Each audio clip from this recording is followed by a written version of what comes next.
Un dernier briefing avant d'embarquer.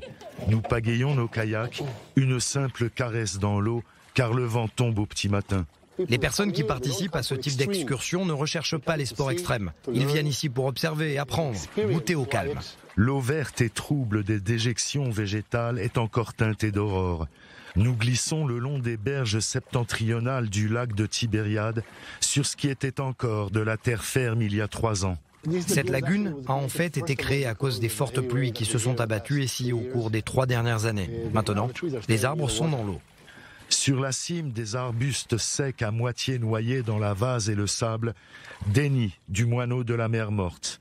Un survol de hérons blancs ou cendrés en quête de poissons. Les arbres inondés ont attiré ici de nombreuses espèces d'oiseaux. L'enclave liquide s'étend sur des milliers de dunams.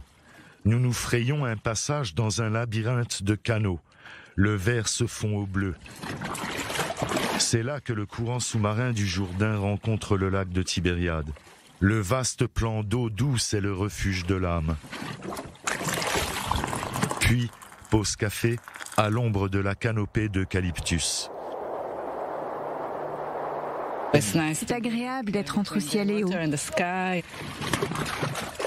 Se glissant sous nos yeux, la maison du Bek Abdulrahman Pacha El Youssef, émir du Hajj de Damas. Certaines localités juives sont mentionnées dans le Nouveau Testament, comme Beth Saïd, d'où Pierre était originaire.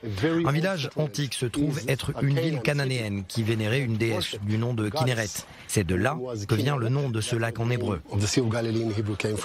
Le fond de la mer de Galilée est le sanctuaire d'autres vestiges historiques ou bibliques. Le gouvernement israélien va bientôt amener de l'eau dessalée de la Méditerranée, ce qui fait qu'il y aura moins d'eau pompée du lac. Le niveau d'eau va donc désormais rester stable. On pense très fort au cycle écologique du lac. Le pourcentage de sel augmente. Les experts pensent qu'avec l'apport d'eau dessalée, il y aura moins de sel. Pour la première fois, ici, intérêt économique et écologique pourraient cohabiter. Si c'est bien fait, l'eau dessalée pourrait être une bénédiction pour le lac. Mais en écologie, on ne sait pas ce qui se passera tant que le processus de dessalement n'aura pas commencé. Les experts pensent avoir pensé à tout.